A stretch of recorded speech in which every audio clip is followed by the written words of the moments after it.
Aujourd'hui, nous allons parler de la fin des méga formations. Tu sais, ça m'arrive parfois de lire des pages de vente d'infopreneurs sur mon temps libre pour me détendre. Je sais, j'ai des délires bizarres. Mais l'autre fois, justement, j'ai reçu un mail de vente d'un infopreneur connu francophone, dont je citerai pas le nom, qui faisait le lancement de sa grosse formation. Il était en plein lancement de son programme phare. Donc je vais voir évidemment la page de vente, je me fais un petit thé et je commence ma lecture de cet énorme pavé. Du coup, j'analyse, je regarde un peu comment il vend son truc. C'est ça qui m'intéresse, moi, c'est de voir comment il amène son offre. J'étais pas dans la cible, mais honnêtement, son argumentaire était bien construit, ça donnait plutôt envie d'acheter. Jusque à un moment fatal où là, c'est le drame. À force de scroller, j'arrive vers la fin de la page, et là, il y a une ligne qui me fait grimacer.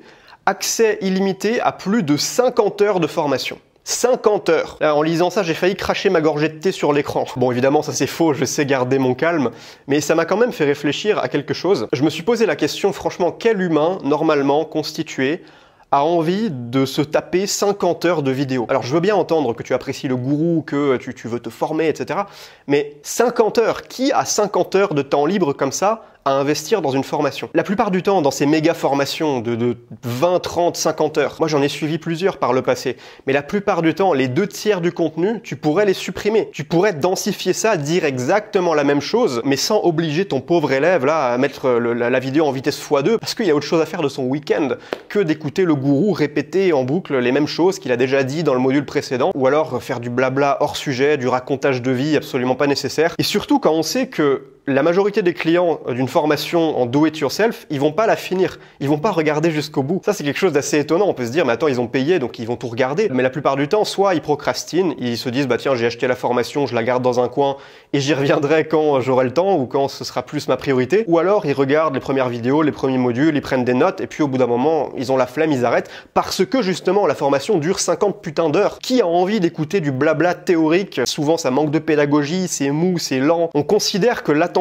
du client est acquise, alors que pas du tout. Ça, c'est, je pense, un gros problème dans cette industrie, c'est que beaucoup de coachs formateurs qui s'en foutent un peu de leurs clients, ils veulent juste refourguer des formations, bah, ils considèrent qu'une fois que la vente est faite, leur travail est terminé. Ça y est, ils ont pris la thune. Derrière, ils s'en foutent, ils considèrent que leurs clients sont jetables. Et après, ils vont bombarder sur la pub pour faire entrer de nouveaux gogos dans la machine, et ils vont aller siphonner comme ça tout le marché français jusqu'à arriver à saturation. Mais évidemment, c'est pas un modèle qui est sain. Évidemment, notre but en tant que formateur, c'est pas de refourguer un maximum de formations à 2000 balles. Notre but, c'est d'apporter une transformation dans la vie des gens, pour qu'ils parlent positivement de nos produits, pour qu'ils achètent nos autres offres si on en a derrière, qu'ils soient satisfaits, qu'ils nous envoient de manière spontanée des témoignages sans même qu'on ait besoin de leur demander. Et je pense vraiment qu'on arrive à la fin d'un modèle. Tu sais, pendant toute la décennie de 2010 à 2020, c'était la mode des gros tunnels de vente, ClickFunnels, avec la petite formation gratuite en entrée de tunnel, et puis la séquence à rallonge sur 2 semaines pour taper tous les angles psychologiques, pour qu'au bout d'un moment, le prospect il finisse par céder et il sorte la carte bleue pour te lâcher tes 3000 balles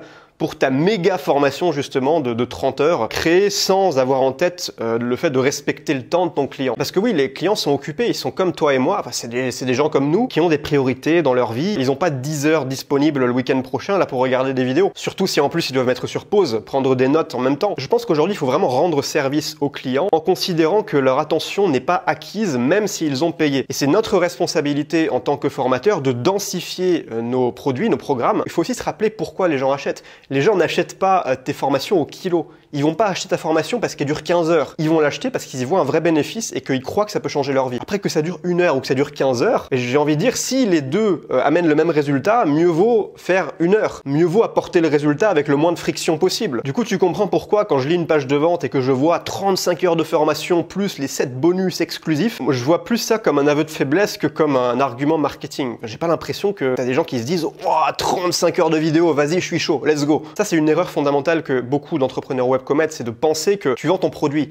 On n'en a rien à foutre de ton produit. Je te dis ça en toute bienveillance. On n'en a rien à taper de ton produit. La seule chose qui compte, c'est le résultat que tes clients obtiennent. Et faire une formation qui dure 30 heures, alors que tu pourrais compacter ta méthode en peut-être 5 ou 10 heures, ça apporterait plus de résultats à tes clients. Parce que moins de friction, donc plus d'entre eux suivront ta méthode en entier et l'appliqueront et auront des résultats avec. La durée de ta formation, c'est plus un frein qu'un argument. Parce que quelque chose que peu de gens comprennent, c'est que Tu ne demandes pas à ton prospect sur la page de vente de payer seulement avec son argent. Tu lui demandes aussi un investissement en temps. Tu lui demandes de payer avec son temps. Et s'il voit marqué 35 heures pour finir la formation, il va se dire mais frère, j'ai pas ton temps. Respecte-moi un peu là. Tu le sais, mon approche du business en ligne, c'est le minimalisme. Less is more. Moins c'est mieux. Les gens s'en foutent de recevoir en bonus tes 63 rediffusions de live Q&A. Ce qu'ils veulent encore une fois, c'est une solution. C'est une méthode qui marche, qui leur apporte un résultat concret, tangible et idéalement rapide. Et c'est la raison pour laquelle aujourd'hui, en 2025, je pense que les petites formations, ce qu'on appelle le low ticket, des petites formations pas chères qui coûtent peut-être 100, 200, 300 euros et qui durent entre 1 heure et 3 heures et surtout qui sont digestes, qui sont un condensé de grosses valeurs. Chaque vidéo du cours, tu te prends une bombe de valeur dans la gueule, tu t'arrêtes pour prendre des notes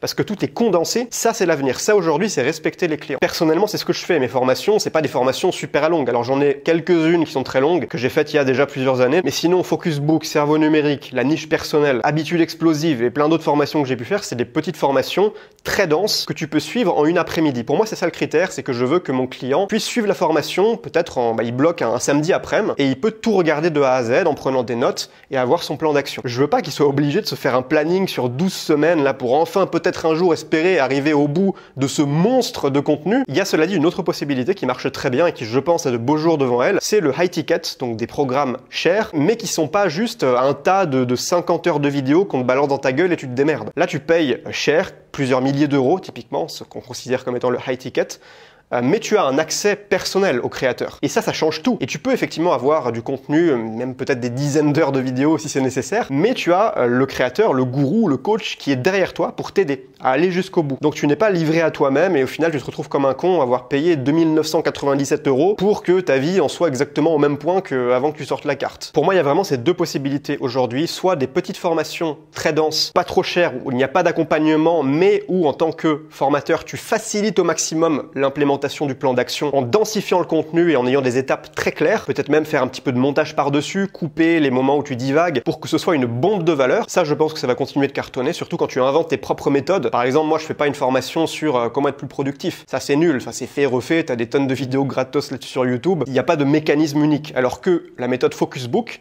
ça, c'est ma méthode à moi. C'est moi qui l'ai créée. Il y a un mécanisme unique. Je fais une petite formation dense et ça cartonne. Ou alors, le côté high ticket, où là, tu es plus coach, tu es plus dans l'accompagnement, tu vas vendre beaucoup plus cher, mais tu vas aussi t'impliquer dans la réussite de ton client. Peu importe ton modèle à toi, que tu sois plutôt coach ou que tu sois plutôt formateur low ticket, le meilleur outil que tu puisses utiliser aujourd'hui, c'est Tiny Pages. Tiny Pages, mon outil tout en un, te permet de gérer l'intégralité de ton business en toute simplicité avec vraiment zéro friction technique pour que tu puisses préserver ta clarté mentale, travailler rapidement et rester concentré sur ce qui compte, c'est-à-dire créer du contenu, lancer de nouvelles offres, peut-être des petites formations et accompagner tes clients. Si tu es un peu comme moi et que cette philosophie minimaliste te parle, vraiment va sur le site, là je te mets en description le lien, tu prends ton essai gratuit et je pense vraiment que tu vas kiffer. Lien en description. Sur ce, je te souhaite une excellente journée, je te dis à la prochaine pour une nouvelle vidéo. C'était Emilio, ciao.